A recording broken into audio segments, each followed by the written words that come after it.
Ontem nós mostramos aqui no Bom Dia Amazônia o caso de um adolescente que assassinou o padrasto a facadas depois de uma discussão. E no início desta semana, outro adolescente foi apreendido em uma escola no bairro São Francisco com uma faca depois de discutir com a diretora.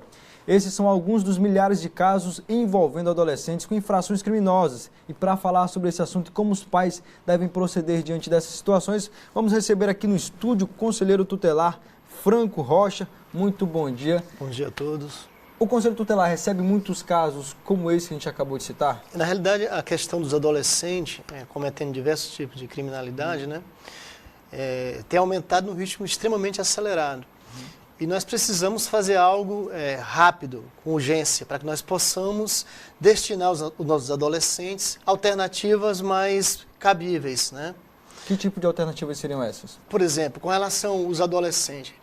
Na psicologia dos adolescentes, eles acham que cada vez que eles cometerem atos de criminalidade, a impunidade vai prevalecer. Então nós precisamos de políticas, leis mais rigorosas, mais eficientes. Mas também precisamos de políticas que possam atender os adolescentes. Por exemplo, aqui em Boa Vista, há uma demência tremenda com relação à classe política, tanto a nível estadual como a nível municipal. Deveria ter uma união para que nós possamos criar políticas públicas para atender os adolescentes e eles não viessem a entrar no mundo da marginalidade. Por exemplo, é notório e de conhecimento de todos que os traficantes estão recrutando adolescentes para o mundo para a distribuição de droga, para o mundo do tráfico de droga.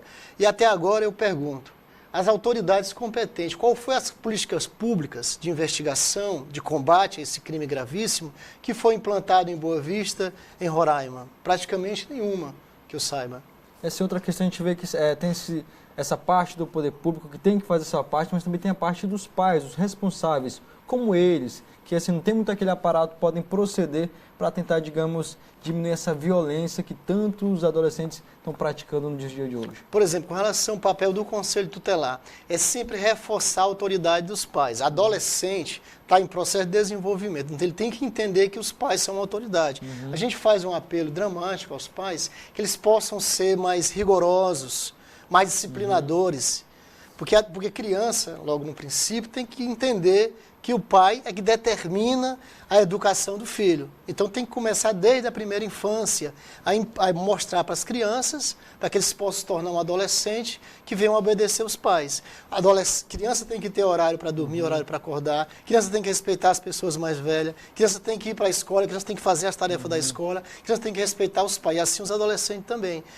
Então o Conselho Tutelar, ele faz um pedido especial que os pais possam rever a forma de educação, a forma de colocarem as disciplinas, as regras nessa questão. Outra questão também, a gente vê muita questão da estrutura familiar, Às vezes os pais deixam um pouco de lado a educação do filho, como você bem falou, a disciplina, até a questão do respeito mesmo, e aqueles jovens acabam crescendo sem ter digamos assim, um exemplo para seguir, Alguma coisa assim para se espelhar, digamos. É verdade. Nós sabemos que o ato de ser pai ou ser mãe é um ato de responsabilidade e de amor. Então é preciso que os pais possam dedicar uma atenção especial aos seus filhos. Nós sabemos que a rotina do trabalho do dia a dia impede que muitos pais estejam em casa para observar os seus filhos, para orientar os seus filhos. Mas é importante que os pais possam dar uma atenção especial. Agora, na minha opinião, o poder público precisa também criar políticas públicas eficientes que possam atender os adolescentes nesse aspecto aí. Eu acharia conveniente também que houvesse na sala de aula educação para que os adolescentes pudessem receber, por exemplo, educação com relação ao comportamento do adolescente na sala de aula, em casa. Por exemplo, cidadania seria um curso essencial. E o que nós temos percebido é que a educação tem que partir de casa.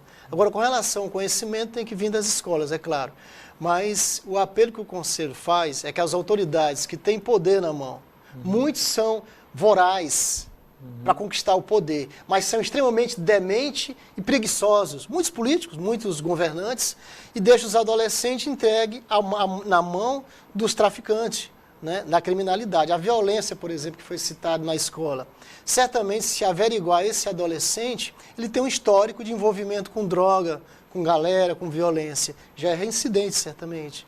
No caso, quem quiser procurar ajuda, o pai que está em casa, a mãe que não sabe o que fazer, até professores mesmo, diretores de escolas, tem que procurar o Conselho Tutelar para ver uma intermediação aonde procurar, horário, como é que está funcionando aí? Com relação ao Conselho Tutelar, nós nos colocamos à inteira disposição da sociedade. Por exemplo, se o adolescente em casa está sendo extremamente desrespeitoso com o pai e com a mãe, já é uma razão para os pais tomarem medidas.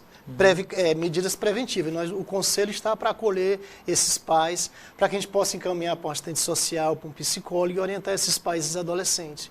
Porque, na realidade, o Conselho Tutelar, ele é um guardião e protetor da família, da criança, do adolescente. Mas nós precisamos agir no início, no princípio, não depois que acontece o pior, que acontece uma tragédia. Tá ok. Muito obrigado pelas suas informações, pelos conselhos. Até a próxima oportunidade, viu? Obrigado a todos.